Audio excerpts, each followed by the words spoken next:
По двенеделно бойкотирање, ракометните прволигаши се вратија во сала, но надминување на проблемите со издавање на ветените спортски ваучери кон ракометните клубови се уште нема.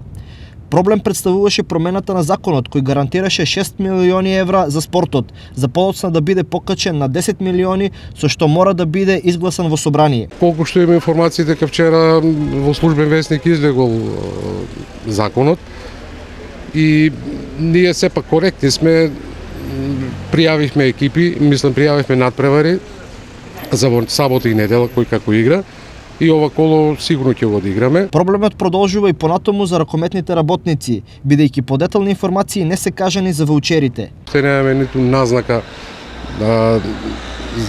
ниту за висината на ваучерите, ниту пак дали и кога ќе бидат дадени. Доколку не се разреши ситуацијава во тековната недела, Двојаковски најавува повторно активирање на бојкотот кој ќе биде во време траење до целосно разрешување на ситуацијата.